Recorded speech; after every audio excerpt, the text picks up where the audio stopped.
नमस्कार मित्रांनो, आज आपण जाणून घेणार आहोत की लग्न कार्याची सुरुवात हळदीपासूनच का केली जाते. भारतीय लग्न सोहळ्यात हळद हा अत्यंत शुभ आणि महत्त्वाचा विधी मानला जातो. हळद म्हणजे पवित्रता, आरोग्य, तेज, आनंद आणि मंगलतेचं प्रतीक. म्हणून वधूवरांना हळद लावून त्याच्या नव्या संसाराची शुभ सुरुवात केली जाते. हळदीमागे एक सुंदर आणि आध्यात्मिक अर्थही दडलेला आहे. ज्योतिषशास्त्रानुसार विवाहात गुरु आणि शुक्र या ग्रहांना विशेष महत्त्व दिलं जातं. गुरु ग्रह म्हणजे ज्ञान, संस्कार, समजूतदारपणा आणि कुटुंबाला आधार आणि धैर्य देणारी शक्ती आहे. तर शुक्र ग्रह म्हणजे प्रेम, सौंदर्य, आनंद, आकर्षण आणि दाम्पत्य सुखाचा कारक मानला जातो. लग्न कार्य जरी शुक्रप्रधान मानलं जात असलं तरी त्याची सुरुवात हळदीने म्हणजे गुरुच्या आशीर्वादाने केली जाते. यातून एक मोठा संदेश मिळतो. विरोधी तत्व जेव्हा एकत्र येतात तेव्हाच कोणतेही कार्य पूर्णत्वाला जातं. गुरु दिशा देतो, विचार देतो आणि शुक्र त्या जीवनात प्रेम, आनंद आणि रंग भरतो.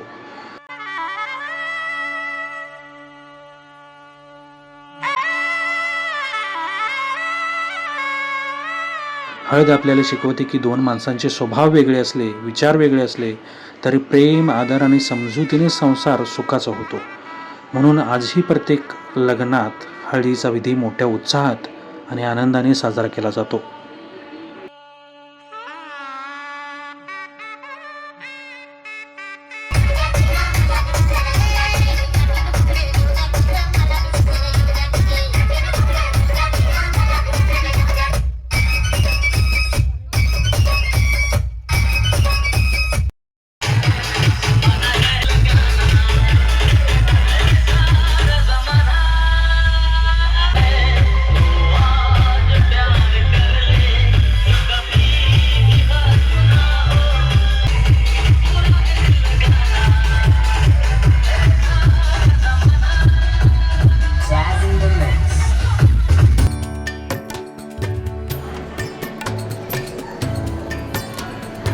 लग्नाच्या आधीची खरी धामधूम आता सुरू झाली होती.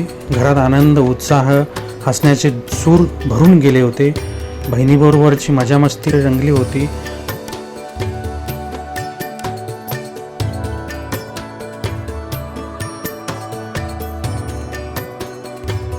मामा, भाचे, भाची यांची धमाल सुरू होती.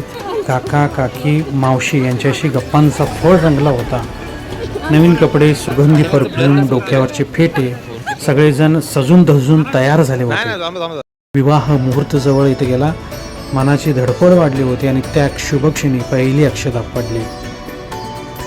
अशा आनंद, प्रेम आणि मंगलमय वातावरणात लग्न सोहळ्याचा दुसरा भाग जो शुक्र तत्वाचा आहे हा भाग संपन्न झाला. हा फक्त विधी नव्हता, ही होती नात्यांची, प्रेमाची आणि आठवणीची सुरुवात.